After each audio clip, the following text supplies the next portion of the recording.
Shalom.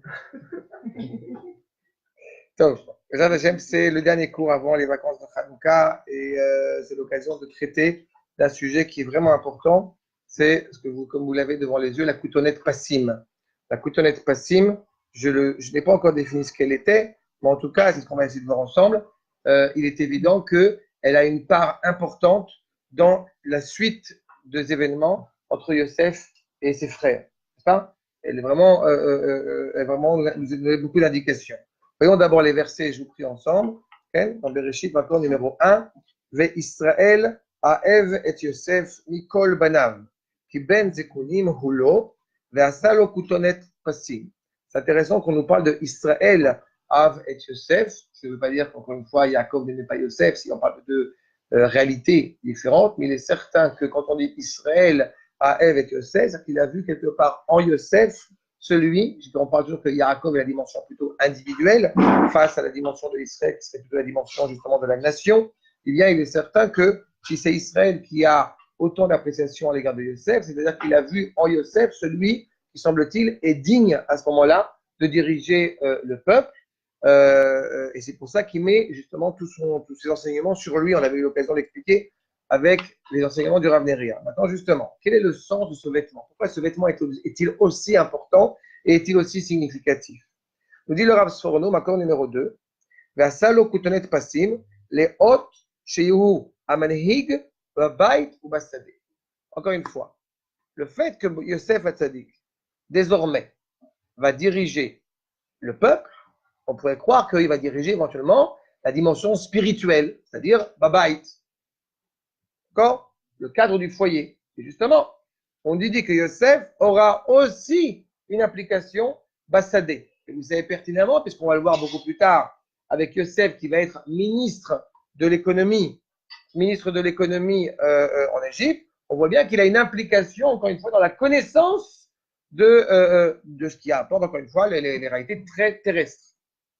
Poursuit le Rassorno, Kenyan ve'il bashtiv kutnecha, dans Ishayahu, que je l'ai habillé de cette tunique, ve'kema amram, c'est qu'on va aller voir, comme nous ont dit les Rachamim, et ve gadol achi ki eched el shtamnan milei. Au bout du compte, il va avoir une tenue qui est importante et qui met en avant sa distinction entre lui et les autres frères. Pas du tout pour être attiré une certaine jalousie malvenue, mais surtout pour mettre encore une fois, de la même manière que le Kohen Gadol, il n'a pas la prétention d'être au-dessus de ses frères, mais il a quand même un statut particulier par son appartenance à la tribu de Lévi. Okay.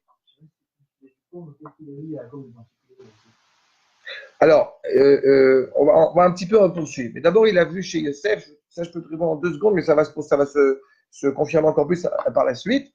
Ele Toldot Yaakov Yosef, Ele Toldot Yaakov Yosef, cela implique que la Torah de Yaakov a été transmise à Yosef. Yosef avait une inclinaison particulière. Le fait qu'il soit justement à la maison, Yoshev Ohalim, plutôt que dans les champs, alors qu'il a quand même 17 ans, Benjamin, on peut le comprendre, il est jeune. Mais le fait que Yosef soit à la maison, il est au Beth Midrash. Il a vu la grandeur impressionnante de Torah. Je vous rappelle quand même que Yosef, j'aime souvent le rappeler quand on veut commencer à parler de nos patriarches et des pères des tribus au niveau pseudo-humain, ben, il faut arriver pour, excusez-moi la référence un petit peu crue, mais pour que ça soit bien clair, de se mettre en la tête. Eh bien, on fait une statistique très courte. On va dans la rue, on rencontre des jeunes garçons de 17 ans à peu près, et on leur propose voilà, une histoire hypothétique contre un salaire mirobolant, contre les pleins pouvoirs, contre voilà, tout ce que tu veux, le plus riche possible, le meilleur pouvoir possible. Il y a juste une demande, une toute petite demande, c'est que tu puisses avoir une intimité avec une très belle femme, un peu plus âgée que toi, mais c'est tout ce qu'on te demande. D'accord? Bien, je pense évidemment, sans aucun doute, qu'aucun jeune de 17 ans accepterait ce genre de choses, n'est-ce pas? C'est bien que c'est évident. On peut faire le pari, je te promets que je promets que tu dis que c'est faux. Pardon? Aucun mari n'a pas aucune responsabilité. Juste, tu as une intimité avec cette femme qui s'avère être une belle femme, et ça. Et puis, puisqu'à l'âge de 17 ans, en général, c'est un âge où les hormones ne se font jamais entendre, donc c'est parfait. C'est-à-dire? Mais sans plaisanter, pour être un peu plus sérieux, il faut savoir à quoi on fait référence quand on fait penser à Yosef. Yosef est appelé Yosef Hatzadik. Yosef est un tzaddik hors norme. il est au-delà de l'entendement, au-delà de tout ce qu'on peut entendre. D'accord? On parle des patriarches comme ayant eu, justement, une chambre parfaite. Quand on dit mitash lema, c'est qu'au bout du compte, il n'y a jamais de semence qui a été mise en vain. Et pourtant, seul Yosef est appelé Yosef Hatzadik. Non seulement il n'y a pas de semence en vain, mais il a une telle élévation spirituelle que rien ne l'atteint. Rien ne le touche. Il est au milieu de la débauche de l'Égypte un peu plus tard, et bien malgré tout, il continue à rester fidèle aux enseignements d'Akadosh Baruch Hu. Et ça, c'est profondément impressionnant. D'accord? Donc oui, évidemment, Yaakov, il a vu en Yosef, c'est le fils de Rachel, c'est le premier fils de Rachel, cette dimension de la pudeur aussi exceptionnelle. On va continuer avec la cotonette passive, tu vas voir que cela s'exprime aussi par cette cotonette passive. Arshad, nous dit le Kliakar, justement, je rappelle le Kliakar, le Rav Ephraim Lunchitz, 16e, remplaçant du Maharal de Prague à sa mort, eh bien, il nous dit comme cela. Nir'in adevarim, achar shekvar bilbel, Reuven, Yetsu Aviv, une fois qu'effectivement Reuven, je vous rappelle, avait mélangé les draps, okay, avec, vous savez, pour qu'il n'y ait pas de manque de respect à l'égard de sa mère, à la mort de Rachel, Yaakov, pour qu'il aille dans la tente de Léa et pas dans la tente de la servante de Rachel, il a interverti les draps. C'est-à-dire, le passouk est très virulent d'ailleurs. À cause de ça, il a perdu le droit d'aînesse. Il va faire teshuva à Dafka par rapport à Yosef ici, puisque je vous rappelle, à la vente de Yosef, eh bien, Reuven arrive à convaincre ses frères de ne pas tuer Yosef. D'accord? Ce qui est profondément important. En tous les cas, Natla et Menoa Bechora, ce qu'on disait à l'instant, Ve'arshav, Masra de Yosef. Deuxième raison à évoquer qui est fondamentale, Yosef, désormais, a le droit d'aînesse, a le rôle du fils aîné. Pourquoi Yosef? Pourquoi personne d'autre? C'est tout simple. Le fils de Léa est le fils aîné de Rachel. Donc il est logique que puisque Reuven a perdu le droit d'aînesse, eh bien il passe au fils de Rachel, c'est-à-dire Yosef. Ve'al Shem Ze, Asalo Koutonet Passim. Il est évident, puisque c'est le fils aîné, il a une responsabilité, donc il aura un vêtement particulier. Okay. Pourquoi j'ai pas encore expliqué. On va arriver. Prends son temps. Puis on avance. Les filles, chez Avodat Abechorot, Zaya Abechor Kohen, les Elion. On retrouve quelque chose de très intéressant. C'est qu'à travers ce vêtement de cotonnette passive, donc a priori, on est dit tout à l'heure avec la traduction Ken dans la Gemara de l'Ishtaman Mele, c'est-à-dire qu'au bout du compte, on a les vêtements avec des passes comme le vêtement du Kohen Gadol. Vous savez que le Kohen Gadol a 8 vêtements, n'est-ce pas? Et il a un Me'il. Ce Me'il, au bout du compte, il a tenu en bleu azuré, et il a justement, vous savez, les grenades et les cloches, etc. Et le vêtement qui va justement porter dessus, je me rappelle, justement, il est au passif, c'est qu'il a des morceaux, c'est mis ensemble, quoi. C'est plusieurs couleurs mis ensemble, au bout du compte. Et on retrouve cette même dimension-là. C'est-à-dire qu'il est le Bechor, effectivement, dans la mesure où il a une responsabilité à la fois physique, ce qu'on a vu tout à l'heure avec le Sourno, et à la fois spirituelle. Comme le Kohen Gadol, il prend sur lui le rôle de réunir ses frères autour de lui. D'accord? Ce qu'on appelle Tashbet. C'est mots croisés, comme ça, c'est mis ensemble. Ok? Ok? Non, certainement pas. Pas encore. On a dit le fils aîné, c'est Reuven. C'est un peu. Et la paracha n'est pas encore arrivée de Yehuda. La paracha de la Meloucha n'est pas encore arrivée. C'est-à-dire, j'ai dit, on passe du droit d'aînesse de Reuven au droit d'aînesse chez Yosef. Archav. Et encore une fois, les vertus de Yosef, a priori, vont confirmer cela. Les fiches chez Avodat Abechorot, etc., je poursuis. Les Chavod, Ken, Koel Elion, Adkan, Alken, Asa, ligne 20, les Chavod ou les Tiferet. Koutonet Ze, Domé les Bigde Keuna, chez Havayem, Ketonet Tashbetz. Comme on voit le vêtement du Kohen Gadol, il a un vêtement similaire. Veoulai, Shal Zenemar, qui ben Zekunim. Et c'est aussi pour ça que Yosef est appelé, traduction littérale, fils de la vieillesse. Mais on sait très bien que Zikna, c'est aussi, comme on sait que Chachamim, Zekana Chochma. Pourquoi c'est le fils de la vieillesse? Parce qu'au bout du compte, et ça répond aussi un petit peu à ta question que tu posais tout à l'heure, Elie, qu'est-ce qu'il a de particulier, Yosef? Il a vu en lui, Yosef, l'homme digne, vers qui il va transmettre tous les enseignements de la Torah. C'est le maillon dans la chaîne. de Avraham à Yitzhak, de Yitzhak à Yaakov, de Yaakov à Yosef. Ce qui ne veut pas dire, à la différence de ce qui s'est passé au préalable, que cela veut dire qu'on élimine les autres frères, pas les autres fils, c'est là de Yaakov. Mais il n'empêche que Yosef est, semble-t-il, la personne la plus indiquée à reprendre le flambeau. Encore une fois, vous avez vu dans la Haftara la semaine dernière, avec Yaakov, n'est-ce pas? Yaakov Esh, Ken, Yaakov Esh, Yosef Lava et Esav Kash. C'est-à-dire, on voit évidemment ce feu qui a permis de mettre fin à la dimension de justement de Esav et qui est induite dans la personnalité de Yosef. Achav. Et donc, effectivement, ce vêtement qui est très similaire à ce qu'on retrouve effectivement dans le Kohen Gadol. Achav Zekenim, ou Lo Keilu, Ayawa Zaken va Bechor chez Bechol Banat, comme s'il était le plus vieux, le plus âgé des frères, des enfants de Yaakov. Les Chach Neemarlo, c'est pour ça qu'il nous est dit, qui Behemet Lo Aya Zaken chez Bechoulam. Alors, on sait très bien qu'au bout du compte, Yosef n'est pas le plus âgé de tous. Ve'yaralze, Akefesh Amrou, Amlor Timlor, Alenu, Tim Machal Timshol Banu. C'est qu'au bout du compte, eh bien, tu vas être le dirigeant, semble-t-il, sur nous. Qui a Bechor?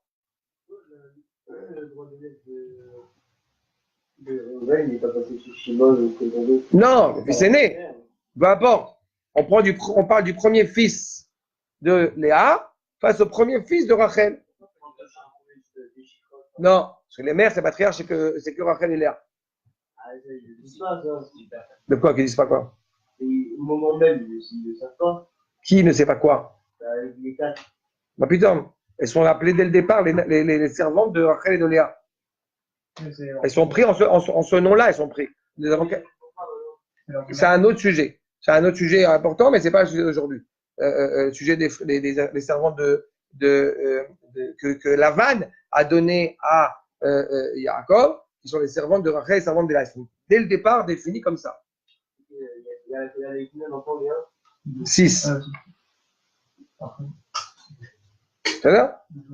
Achad, 6 enfants de Léa, 2 garçons de Rachel, 2 garçons de Bila, 2 garçons de Zilpa.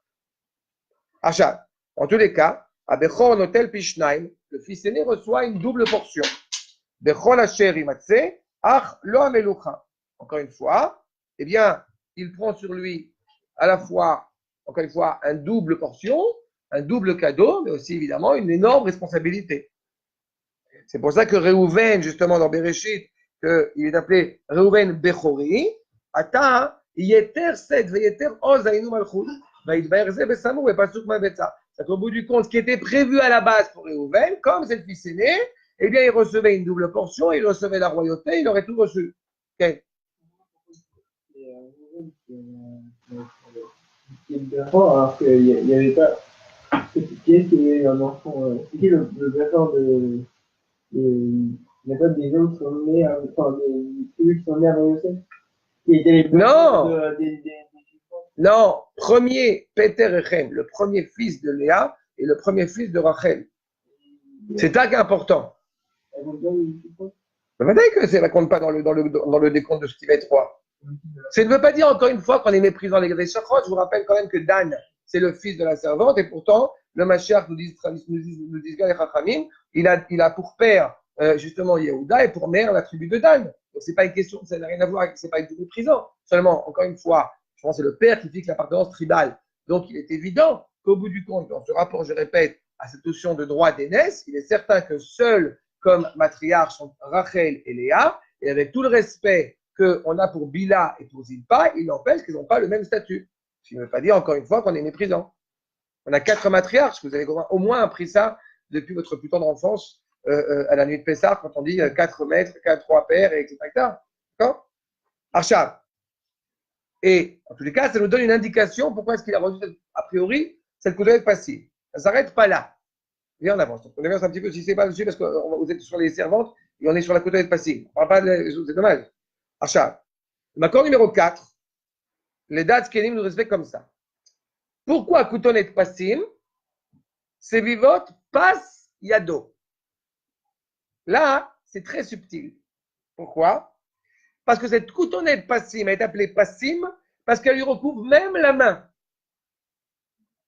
Passe, il y a dos. Ça veut dire quoi? Je vous rappelle que passe, ça recouvre, il y a des tissus. Pourquoi ça lui recouvre la main? On retrouve cet enseignement, de manière générale, dans toute la descendance de Rachel.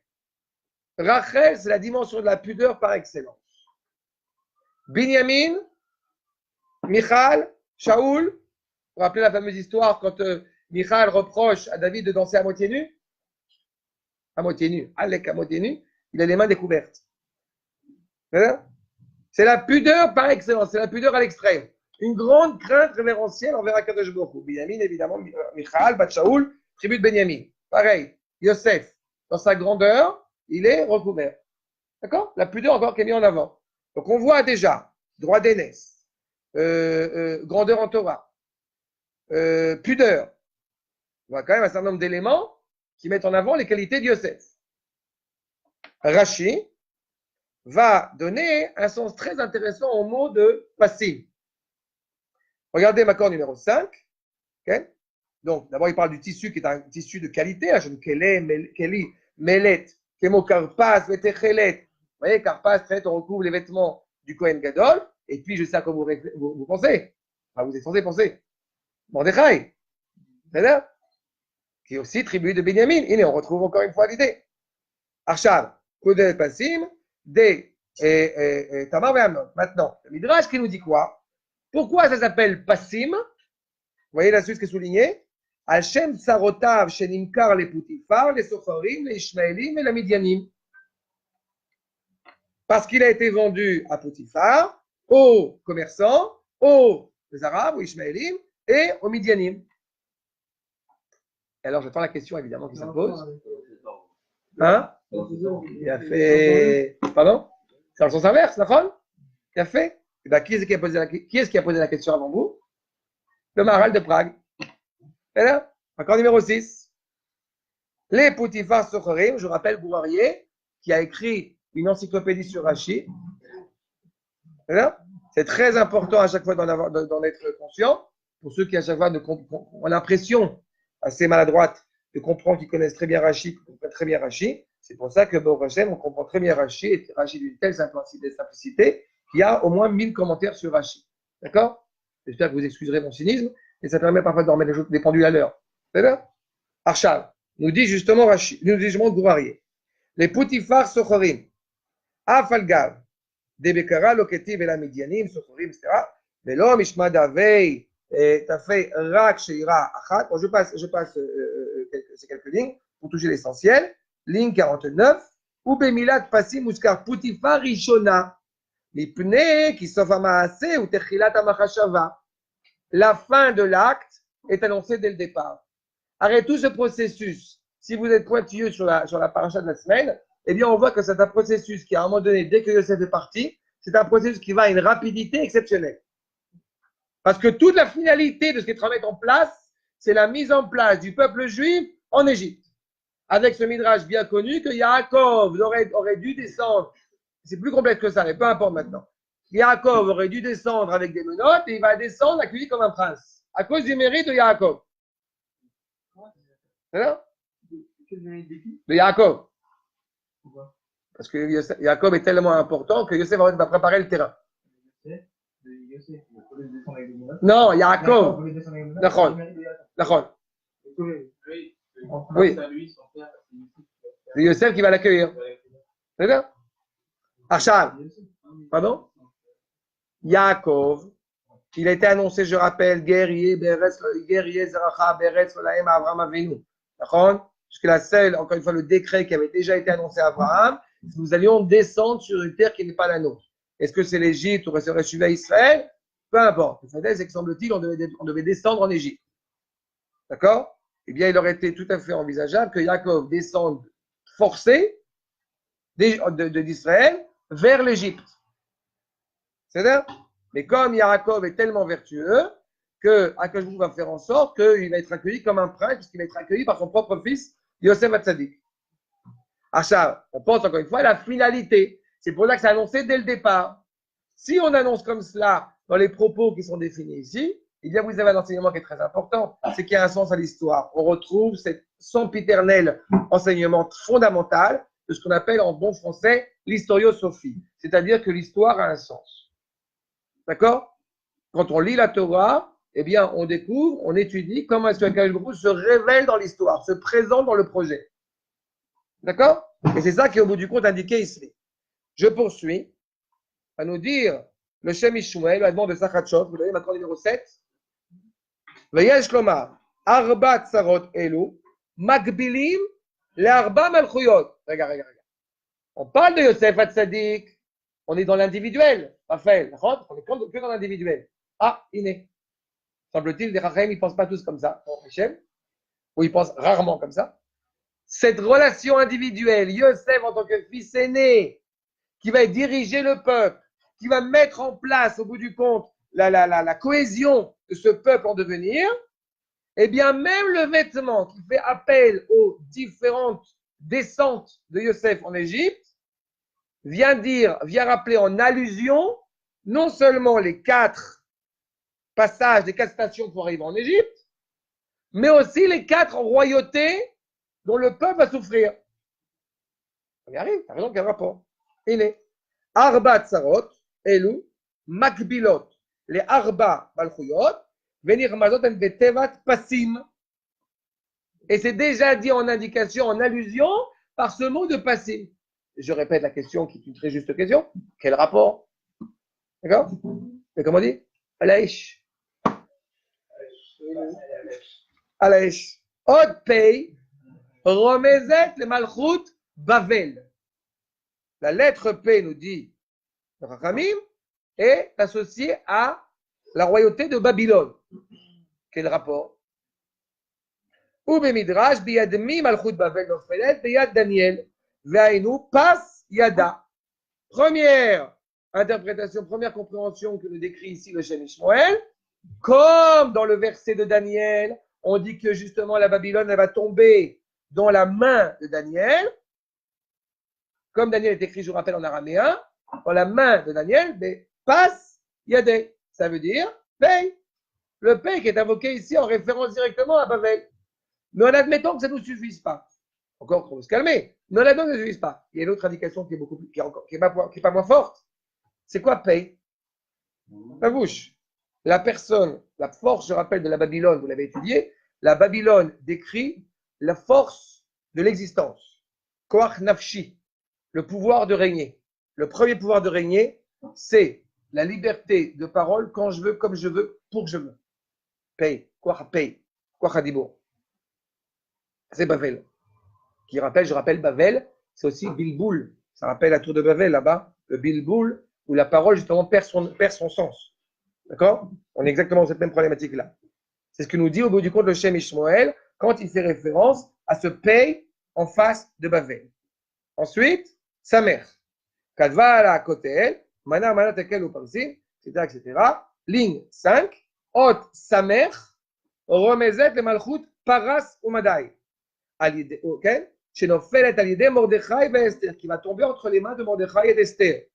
Veyadoua besefer Or Chadash la Maharal, c'est connu évidemment dans le livre du Maharal, Or Chadash sur Purim. Vous avez Ner Mitzvah sur Hanouka, il y a Or Chadash sur Purim. Que Ageoula ba al yedei mimakom Elion nistar, que la délivrance qui va arriver en Perse, le Purim, c'est une délivrance qui vient d'un endroit profondément élevé et caché. Ve'aster al-Shem, ze nikra milachon seter. Le nom de Esther l'indique évidemment, une Géoula qui vient d'un endroit caché, puisque vous savez très bien que le nom de Esther, ça s'appelle Hadassah. Merci. Ot Yud, d'accord? Maintenant, pourquoi sa mère, effectivement, c'est aussi cette dimension secrète, cachée. Sa mère, ça vient de la chante Samour, l'ismor, j'ai confiance à, mais une réalité qui nous dépasse. D'accord? Cette haute sa mère, c'est une lettre fermée. C'est-à-dire que le monde de la nature semble a priori totalement bloqué, totalement hermétique, et en fait, on sait pertinemment que rien ne peut empêcher, justement, la volonté d'Akadosh Baruch Hu de se révéler. C'est pas comme l'expression consacrée, ils aboient, les Koyim aboient, et la caravane passe. Les chiens, tout ça. C'est la même idée. Aval. Ot Yud, Romezet le Malchut, Yavan. Okay? La lettre Yud, eh bien, elle applique la dimension de Yavan. Pourquoi? Quel rapport entre Yud et la Grèce? Yud, je rappelle, traditionnellement, c'est la lettre la plus importante, la plus élevée dans la tradition hébraïque. La lettre la plus complète. D'accord? Akash Baruch Hu a créé le monde Bia Tsura Olamim. Il a créé le monde avec 2 lettres. Ce monde-ci avec Hey, le monde suivant avec Ot Yud. D'accord? À chaque fois, quand on parle traditionnellement, vous savez que l'hébreu est à la fois une langue et est à la fois une numérotation. Une numérotation qui appelle à la fois qualitativement et quantitativement. Yud est à la fois la lettre la plus petite au niveau de la graphique, mais à la fois la lettre la plus élevée qui existe, puisque après c'est une répétition, du Aleph, du Bet, etc. D'autre part, la première lettre du nom d'Akadosh Baruch Hu, donc la racine de Shem Havaya, de Yud Kevavke, c'est Yud. Quelle est l'audace, justement, et le culot de la Grèce? C'est de se croire absolu, par l'esprit, par l'intellect, la philosophie, Koar Sichli. Donc Yaval est attaché à Yud, veut se rattacher. Ils vont dire, la Torah, je vous rappelle, est tellement sympathique qu'elle mérite d'être grecque. D'accord? Évidemment, c'est directement lié à ça. Enfin, Hot, même, Remezet le Malchut, Edom. Pourquoi même, c'est Edom? Ça va nous dire Rashi. Shot même Remezet le Midianim. Vegvar Amrou, Amarnu Bemakom Acher, Midianim ou Klipat Edom. Dit le Shem Ishmael que Midianim, bien au bout du compte, c'est l'écorce de Edom. Pourquoi? Parce que justement, dans Midianim, vous avez cette notion de dinim. D'accord? Il faut se rappeler quand même que la tradition chrétienne, malheureusement, à qui on a essayé, ce que rappelle le Rambam, d'influer afin de parfaire, de corriger malheureusement leurs défauts meurtriers, eh bien, en prenant l'amour universel, c'est parce que justement, il leur manque cette dimension-là, invoquée par le din, par la rigueur la plus extrême et la plus terrible, la plus cruelle de la justice. Je vous rappelle la Beracha de Esav, la Kherbecha Tichye, tu grattes ton épée. D'accord? Donc, Midianim, eh bien, vient aussi rappeler la dimension de Edom. J'insisterai par un autre point sur le fait que même c'est Maïm, hein, même c'est la racine de Maïm, Altikra Maïm et la Torah. Il est évident qu'un des gros problèmes de Edom, c'est le Koach Meshutaf, c'est la force qui rassemble tout. Eh bien, justement, malheureusement, la chrétienté, comme vous le savez, s'est crue pendant très longtemps, maladroitement, le vrai Israël, Verus Israël. Désormais, c'est la Torah, elle est chez nous. Eh bien, nous sommes, Baruch Hashem, les témoins de bien rappeler, on dit les témoins de, voilà, justement, les vrais témoins qui vont bien démontrer que la Torah, elle ne passe que par nous. Achav, et c'est exactement cela.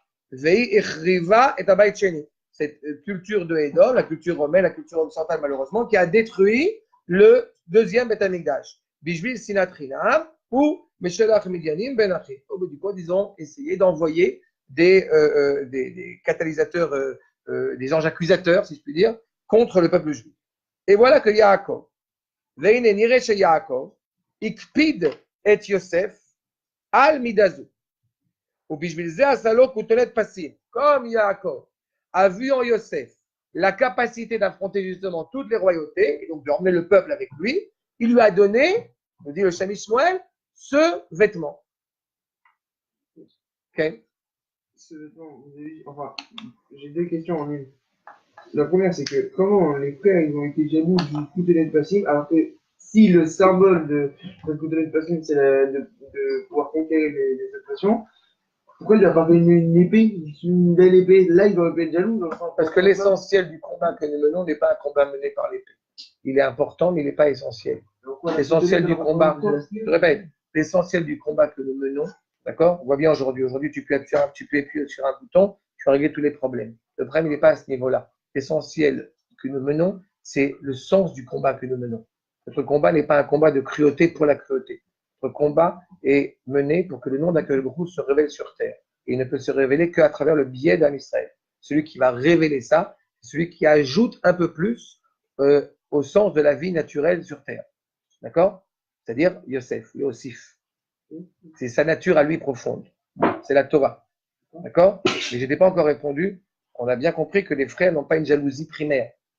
Je t'ai bien compris, je vais t'expliquer dans quelques minutes, Bezrat Hashem, dans la continuité de cette coutonnette, ce qui se cache derrière et qui va poser problème aux frères. C'est-à-dire, on va le dire en quelques mots, mais on va y arriver. En tous les cas, on voit la grandeur de cette coutonnette qui porte en elle des valeurs exceptionnelles.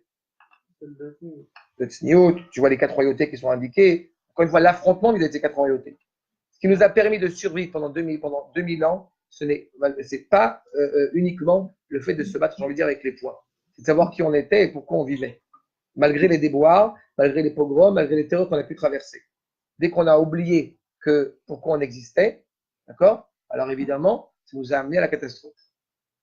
Je rappelle cet enseignement bien connu dans Oroth, page 9 du Rav Kook, sur le fait que Tzipi al Yeshua et Amarzikat Ayadut Bagola. Cette attente de la délivrance, elle nous permet justement de pouvoir nous amener au moment voulu en Eretz Israël, retrouver la Yeshua, retrouver la délivrance. D'accord? Mais encore une fois, c'est la partie de l'iceberg. La partie la plus absolue, c'est justement de la vivre réellement. Donc, revenir en Eretz Israël. Yosef, il part du postulat. Je le dis comme ça, mais on va y revenir. Non, on avance et tu vas comprendre. Arshab. Yaakov, en lui donnant cela, Shasa le côté passim, on a cité le Rasfron tout à l'heure, Hot, Sheye ou Amanig, Babait ou Bassadeh. Yosef doit être capable, justement, d'arriver à diriger le peuple à tous les niveaux. Encore une fois, si Yosef n'était que le Vatican, l'Avdi al-Favdalot, si Yosef est une réalité purement spirituelle et uniquement cela, alors on n'est pas une réponse à l'humanité. On ne peut pas diriger un peuple dans le Vatican. Le Vatican ne se préoccupe absolument pas des denrées économiques, alimentaires, des fluctuations de l'écologie, etc. Alors que justement, en étant manig, l'Avdil, Gamba Bay et Gamba Sadeh, ça remet en avant l'idée que, eh bien, il va savoir donner des réponses à toutes les questions que peut et que doit se poser la mise en place d'une nation. Je le rappelle, était quand même l'intention première d'Akadosh Baruch Hu quand il parle à Abraham, à Secha Goy Gadol. D'accord? La première exigence d'Akadosh Baruch Hu a été de dire à Abraham, je vais faire de toi une nation. Pas une spiritualité, pas une religion. Non, une nation. À Secha Goy Gadol. Cette même exigence, eh bien, c'est cette même exigence qui va revenir au moment où Akadosh Baruch Hu va être sur le Har Sinaï. Je le rappelle, tu vas leur dire, et uniquement ça, quand Omar le Bet Yaakov et Tagel et Israël, tu vas leur dire ça aux femmes et aux hommes, uniquement ça, Mamlechet Kohanim et Goy Kadosh. Ils sont là pour que je fasse d'eux une nation de prêtres et un corps d'expression de sainteté. Donc encore une fois, on retrouve cette notion de peuple, de nation, d'identité. Pour ça, il faut un dirigeant qui soit à la fois capable d'avoir des valeurs, d'avoir des idéaux et à la fois de mettre en place, j'ai envie de dire, la charte du politique, pas de la politique, on ne parle pas d'un parti politique, mais la charte du politique, c'est-à-dire la mise en place du peuple. C'est ce qu'annonce Yaakov en lui donnant cette coutelette passée. C'est ça? Arshad, sauter quelques lignes, et justement, Hot ou Tzadik, Isodolam, le fondement même du monde. Vezeatzmo et Biulisbol Arbat Sarot, ce qui fait que Yosef est capable de subir ces 4 contrariétés, ces 4 détresses. On voit bien que l'âme Israël, quand il va descendre en Égypte, eh bien, c'est Yosef qui dirige. Yehuda dirige à l'intérieur le ghetto de Goshen, mais c'est Yosef qui dirige de manière générale. Arshad, אם לא עשתה לו יעקב כותרת פסים, שיהו המנהיג צדיק יסוד עולם, לא היה לו לסבול, הוא בעצמו לבדו את כל אלה. C'est que s'il n'y avait pas eu justement cette coutelette passim, qui indique le sens de l'histoire, peut-être, Chaz Bechalila, Yosef n'aurait pas compris qu'il y a un sens à tout ça. N'aurait pas saisi, ne serait pas rassuré dans tout ça. Qu'est-ce qui a fait, si je prends un parallèle, que le peuple juif pendant 2000 ans, eh bien, malgré qu'il ait été spolié et humilié, eh bien, il a continué à avancer dans cette destruction de communauté et reconstruction d'une autre communauté, c'est qu'il savait pertinemment que Shana Haba B'Yerushalayim. N'est-ce pas? C'est ce qui nous a animés constamment. Peu importe le temps que ça prendrait. Et voilà, on y est. Pas fini, mais on y est. Le juif qui était respectueux, qui était relié à sa tradition, eh bien, il a aspiré tout le temps. Il y a aspiré tout le temps. Quand on a vu ensemble Mao Tzu, on l'a expliqué ensemble, tu as bien vu. Quand on a expliqué à Ketana, on en a bien parlé.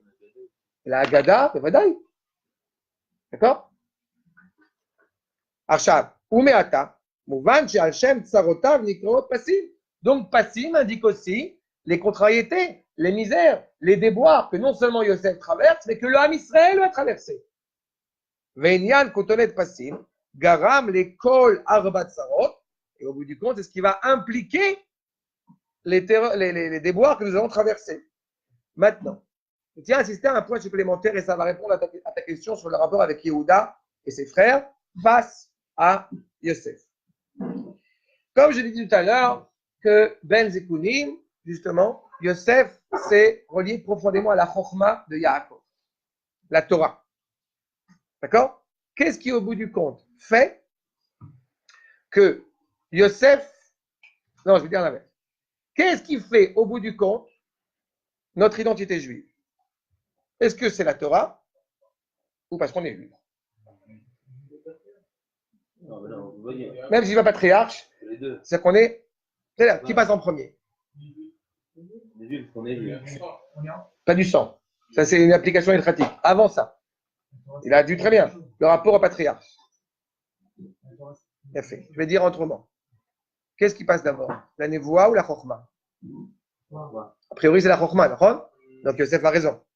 Pourquoi Yosef a raison? C'est la Torah. Non, il a raison. Il a raison. Achacham adif minavi. Seulement, la preuve, entre parenthèses, c'est que pourquoi on fait par exemple la circoncision? Pas parce qu'Avraham Avinu a fait la circoncision. On fait la circoncision parce que Moshe Rabbeinu, il a décrété qu'il fallait faire la circoncision. Mais au nom de quoi? D'accord. Et donc, au bout du compte, dans la tradition juive, n'est-ce pas, traditionnelle, eh bien, l'essence, je le rappelle, précède l'existence. D'accord? Avant même de naître, on appartient déjà à cette identité. D'accord? C'est-à-dire, on est relié à la parole prophétique, on est relié à cette parole de Héver et de Shem qu'on avait évoquée. D'accord, non, plutôt, mamashlo. Écoute bien parce que maintenant c'est très important. Et tu vas faire des erreurs, c'est pour ça que je veux absolument que tu écoutes ça. La base de notre identité passe d'abord par cette transmission prophétique, ce flambeau qui passe, avant même de parler de Torah. Question très étrange, puisque dans Tana Debe Eliyahu, justement, la question est posée. Qu'est-ce qui passe avant? La Torah ou Am Israël? Réponse de Tana Debe Eliyahu, là on ne peut pas contredire parce que c'est le Midrash, c'est juste. Am Israël.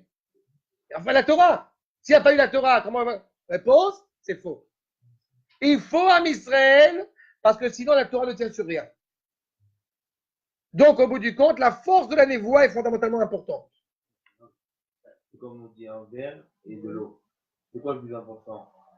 S'il n'y a pas de verre, il n'y a pas d'eau. S'il n'y a pas de verre, il n'y a pas d'eau. S'il n'y a pas d'eau, le verre, il sert à rien. Très bien. Je vais aller plus loin que ça. Il fallait créer le verre. Très bien. Le verre, que tu mettes ou pas de l'eau, il existe. Et ne crois pas que dans ton image que tu as évoquée maintenant, eh bien, ce qui pose problème dans l'allégorie que tu as évoquée maintenant, c'est de penser qu'un verre sans eau, il est inutile. Et moi, j'ai plus loin que ça. Le verre, il est naturellement, la source, si tu veux, le puits, est naturellement relié à l'eau. Mais on avance, qu'on n'a pas beaucoup de temps. Il faut que je comprenne bien ce qu'on est en train d'évoquer maintenant. Regarde, je veux absolument qu'on passe malheureusement le Balatourim, parce qu'on n'aura pas le temps, et je veux absolument qu'on voit ce que dit le Rav Kook, l'accord numéro 9, dans les manuscrits du Rav Kook. Parce que vous comprenez bien, la force de Yosef, ça a été la Torah. La force des frères, ça a été la névoie. D'accord? Si on est en train d'évoquer l'idée qu'il faut la Torah pour revenir en Eretz Israël, alors c'est vrai qu'au bout du compte, effectivement, celui qui ne fait plus la Torah n'appartient pas à Israël. On a une identité profondément reliée à la prophétie. Dans les déboires, dans les injonctions que va évoquer Yosef, il va remettre en cause justement le rapport des frères à l'égard des fils de la servante. Pourquoi? Parce que justement, les frères ont remis en cause la possibilité que les fils de la servante puissent être prophètes, puisque eux, ils invoquent ça dans la dimension prophétique. Et je vous rappelle qu'un converti ne peut pas être prophète. Ou de la même manière qu'un converti ne peut pas diriger le peuple. Un fils de converti, oui, mais pas un converti. Là, on est réellement dans une réalité un peu complexe. Il y a justement, va nous dire le Rav Kook. Passim, dans Passim, vous avez trouvé ces fameux deux lettres, Pas, Passia dans les tout à l'heure. C'est quoi Pas? C'est Pshat et Sod. Yosef Hatzadik, c'est la complexité de la Torah, qui comprend à la fois le Pshat et le Sod. Pardon? Tu as entendu? Regarde. Je n'ai pas encore parlé de Remez, je n'ai pas encore parlé de Drash. Yosef, c'est la Torah, on a dit. C'est Pshat et Sod. C'est ce qui lui permet de comprendre la parole d'Akadosh Baruch Hu. Et effectivement, Chacham Adif Minavi. C'est-à-dire que le Chacham, il va pouvoir toucher, au bout du compte, beaucoup plus que ce que le prophète, il peut toucher. Parce que le Chacham, il est en bas et il s'adresse à une réalité accomplie. Ça, c'est Yosef. Yosef Hatzadik Olam, il construit le monde. À l'inverse, le prophète, il est déjà dans la réalité supérieure et il s'adresse au monde d'en bas. Comment est-ce que je peux renouveler, justement, on va nous dire les Chachamim, l'expérience prophétique? C'est en comprenant profondément, justement, l'allusion et le drash. Le midrash n'est pas un conte pour enfants. Le midrash enseignera notamment Manitou, c'est la réappropriation de l'expérience prophétique. Et justement, remez, drash, otiot, red. Vous allez me dire quel rapport? On y arrive. Isodot Torah, Empshat vesod. Adarouche ve'aremez, emtsaim lekasher. Au bout du compte, la prophétie permet de relier la Torah à Israël. Elle permet de relier Akadosh Baruch Hu à Israël. La Torah, justement, c'est l'essentiel. Cette parole d'Akadosh Baruch Hu transmise à Israël. Mais qu'est-ce qui va me permettre de comprendre que c'est la Torah d'Akadosh Baruch Hu? Cette parole est bien Almanim, c'est justement par la voie prophétique. Ok? Non, en tant que Pshat et Sod, Pshat c'est la première limite, Sod c'est la dimension, c'est la finalité. Mais ça va ensemble. Et pour pouvoir comprendre, pouvoir relier le Pshat au Sod, il faut le Remez et le Drash, qui sont au milieu. Et ça, c'est Vas-y. Exactement. Passe, c'est Yosef. Red Oshéa, Red Am Israël, Red Am, ça c'est dans la prophétie de Osée, de Oshéa, et on parle de qui? De la tribu de Yehuda. Il faut absolument que le Pshat et le Sod soient adoubés, soient attachés au Remez et au Drash. Il faut absolument que la Torah elle soit rattachée à la prophétie. Et il faut que la Torah elle soit rattachée à la prophétie. Seulement, quand elles sont en contradiction, tant que le peuple n'est pas encore arrivé à cette pleine cohésion, eh bien, il y a un conflit. Et du coup, les frères ne voient pas d'autre solution que de renvoyer Yosef. Parce que Yosef, dans sa complexité, à ce moment-là, il dit, de toute façon, on a la Torah, on peut être ivri partout, on n'a pas besoin d'être en Eretz Israël. On peut être ivri, il va se rétracter. Vous savez très bien qu'à la fin de sa vie, il va dire, n'oubliez pas de prendre les eaux en Eretz Israël. Yosef nous dira le gars de Vilna, Gematria Tzion. Donc, on revient en Eretz Israël. Les eaux de Yosef, Mashiach ben Yosef, tout ce que cela implique. Yehuda, c'est très bien que la prophétie n'est possible que en Eretz Israël, ou vis-à-vis d'Eretz Israël. Sortir d'Eretz Israël, c'est qu'on part au bout du compte, ce lien qui nous relie à l'essentiel. Donc, il y a un conflit. Donc, Yehuda ne peut pas exister en même temps que Yosef à ce moment-là, et Yosef ne peut pas exister en même temps que Yehuda. Donc, il y a conflit. Sachez un truc, c'est qu'à la fin des temps, quand la question va être posée, est-ce que justement, c'est Ben Ephraim ou Ben Ishai qui vont aller tous les deux en Gan Eden, Akadosh Baruch Hu leur a promis que justement, ils vont être ensemble, mais il y a quelque question qui se pose, pardon, Ben Ishai. Midrash, Ben Ishai, c'est David. La question qui est posée justement, quand ils vont aller tous les deux, Ben Ephraim, sont entendus, Mashiach ben Yosef, et Ben Ishai, donc et David, qui vont être tous les deux au Gan Eden, et Mashiach ben Yosef demande la question, oui, mais qui va en tête? Quelle est la réponse à Kadosh Baruch Hu? David. La névoie, le Kohar Sgoula, la force du peuple juif, elle marche devant. Exactement. Exactement, exactement, c'est exactement ça. Mais c'est Ben Ishai qui va devant. D'accord. Mais c'est lui qui va être devant. Regardez, on a fini. Une seconde, j'écoute une seconde. Regardez s'il vous plaît la fin. Le Rav Kook nous dit, c'est très important. J'espère que vous avez compris ça parce que ça c'est vraiment un point essentiel qui est particulièrement avenu. Mais il faut l'avoir en tête. Les kasher, les chalev et arom imatarti. La dimension élevée avec le bas. Apratim rabim meod. De kibbutz aruchaniyut shel Yosef, de koutonet apasim shelo. Justement, arriver à rassembler toute la grandeur de la Torah. La Torah, encore une fois, elle prend tout en considération. Si je le disais en langage moderne, on ne pourrait pas considérer que la Torah serait le Rambam sans Rabbi Yehuda Levi ou sans le Ramchal. D'accord? Et justement, la névoie qui va arriver à la fin de ce conflit, c'est justement dans Oshéa et Biotam, un seul arbre, un seul bois. Et Etzkol Achaim, Kulo Shalem. La Torah, elle va impliquer au bout du compte toutes les différences du peuple qui sont totalement enracinées, Netiot, Merubot, les Chonen Beshlemut et Pardes Kulu. Pour que le Pardes, pour que le verger soit entier, il faut justement qu'il y ait Pshat, Remez, Drash et Sod. Toute la dimension de la Torah. Le peuple juif, justement, c'est ce qui va permettre de révéler toute cette vérité de la Torah, pas 70 facettes de la Torah, pas 70 intériorités de la Torah. Les gens veulent dire 600 000, où chacun pourra révéler justement cette entité totale. Et cela ne peut se faire réellement qu'à la fin des temps, c'est-à-dire, ce qu'on a déjà commencé au moment où le peuple juif revient en Eretz Israël, Ki mitzion titse Torah ou Dvar Hashem Yerushalayim. Shabbat Shalom et Chanukah Sameach à tout le monde.